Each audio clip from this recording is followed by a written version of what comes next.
With over 31 years of video games, a multitude of television series, and 2 successful big screen adaptations, the Sonic the Hedgehog franchise has been going strong and has solidified itself as an icon.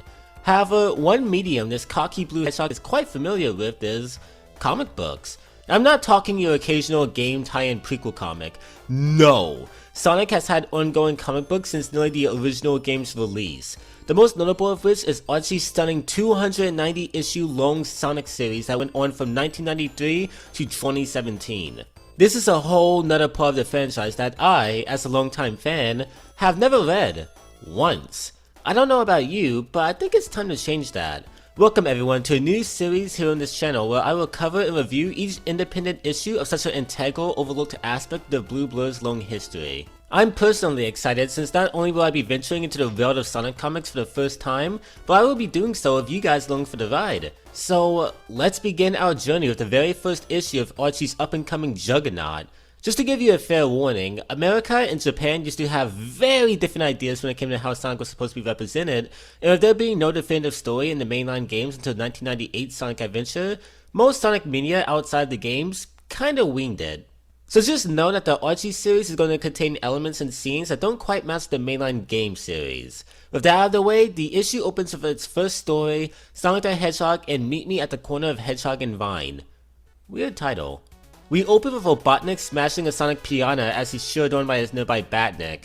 Afterward, a SWAT bot walks in with what appears to be a plant which enrages Robotnik to the point of beating my mans with a hammer until he's told the plant is actually a mechanical death trap called Kudzu that will be planted to the ground to ensnare Sonic and friends and destroy them. Satisfied, Robotnik throws the poor SWAT bot in the garbage and takes full credit of the plan, because of course he does. So, several things to talk about here. 1. Robotnik's design. If you're unfamiliar with earlier American portrayals of the character, this design might look jarring. As it should. I mean, it's a huge change from the one we're all used to, but I dig it. The artist clearly took inspiration from Adventures of Sonic the Hedgehog's Robotnik and brought him a little closer to the games while still maintaining the sinister attributes like his red eyes. It's a cool look that definitely fits this version of the character. I also like how this is the introduction of the series.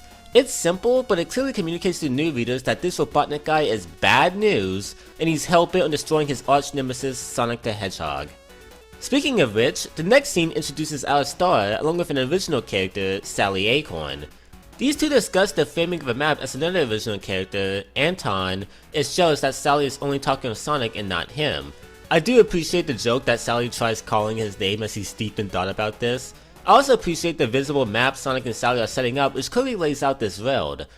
Also, and perhaps this comic's biggest change from the games, Sonic and his new cast of characters are a part of the Freedom Fighters, a militarized force up against Robotnik who rules over Robotropolis.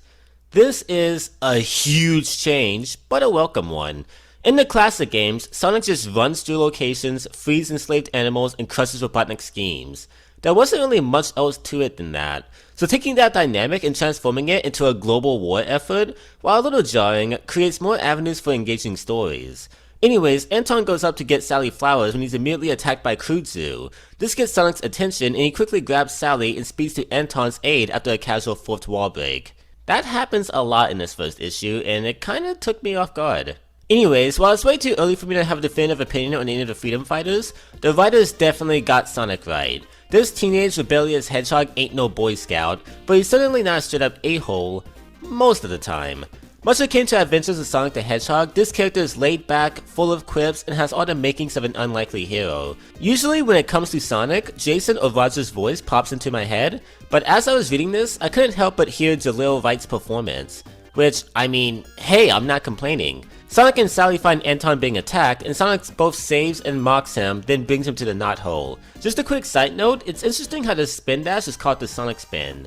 Nothing to say here, just another interesting change from the source material. Still wrapped in the plant, the group discusses how to get Anton out when we're introduced to another freedom fighter, Boomer. Again, don't know much about this guy, but I love the panel where it looks like my man whips out a chainsaw to cut Anton free, making the poor guy pass out. Boomer gets the mysterious plant off of Anton and puts it in the garbage when Tails comes out of nowhere to water it. Yes, this is the same Miles Tails Prower we all know and love. Now, one thing to keep in mind is that, like Sonic, Tails' personality wasn't really fully fleshed out and will continue to not be in the game series until Sonic Adventure. So here, in the comics, Tails' adolescence is really hemmed up, making him an innocent and naive character. But that 300 IQ brain of his is absent in this adaptation. Something that's evident when he waters the plant, but instead of revitalizing and consuming the great forest, it sparks out and dies, revealing its true mechanical nature. The group put 2 and 2 together and just wait for today's forecast of 95% chance of rain to sort out and destroy Crude Zoo, leaving Robotnik to take out his frustrations on the Burrowbot, ending the first story. Yes, all of their problems get solved by rain, and that's just amazing. Also, another side note, I love the designs for Robotnik's Buzz Bombers and SWAT bots. That may have came out of nowhere, but I couldn't find time to mention it, so there it is. So yeah, that was the first story of these Archie comics, and so far so good.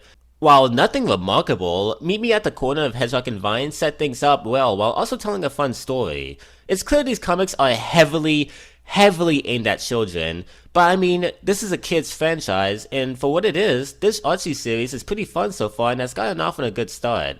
The second story of this issue, You Bet My Life, brings things much closer to the games.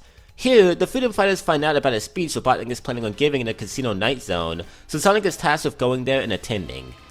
Yes, Archie is bringing in a zone from the games, and they're not subtle about it, with Sonic literally telling the reader to plug in the Sega Genesis and play Sonic 2 to get him to Casino Night Zone.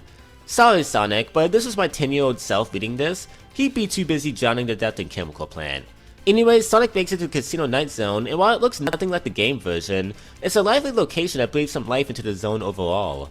But real quick, can we just stop for a moment and question what Sonic's logic is? He knows Robotnik is giving a speech, so what does he do? He walks into the casino without a disguise and sits up front, literally 2 centimeters away from the stage. No shit, Robotnik spots him immediately, and he quickly uses a newly constructed Badnik, Orbinaut, to knock him out. It's clear that Orbinaut is another Badnik they carried over from the games, and I love it. The game inspiration does not stop when, after having Sonic captured, Robotnik tortures him by placing him in a demonic pinball machine. Yes, ladies and gentlemen, this is Sonic Spinball before Sonic Spinball. This is definitely referencing the pinball physics in the zone this location is based off of, and I love to see it. There's something about stepping back and realizing you're watching a obese dictator torment a anthropomorphic hedgehog with an elaborate pinball machine that just makes this series so magical. Anyways, Robotnik leaves the room for a second and Sonic uses his Sonic spin to escape the casino. And then it blows the fuck up? Yeah, Sonic placed a fucking bomb at some point during this, and somehow Robotnik is in a scrambled egg afterward. That's a wrap for You Bet My Life, and it's pretty good. It's packed with game references, has some funny moments, and keeps the same fun energy that we saw in Meet Me at the Corner of Hedge. I'm not finishing that dumb title. Anyways, that concludes issue 1, and man, I'm excited to continue diving into this wacky, unfamiliar road. The premise is exciting, the freedom fighters seem fun, the humor is aimed for children but has so much energy I can still enjoy it. Overall, this issue is charming and fun to read. What baffles me is I heard the first few issues of Archie are dumb nonsense, and then it gets surprisingly good. Let me tell you, if this is the weakest the series gets, then sign me up.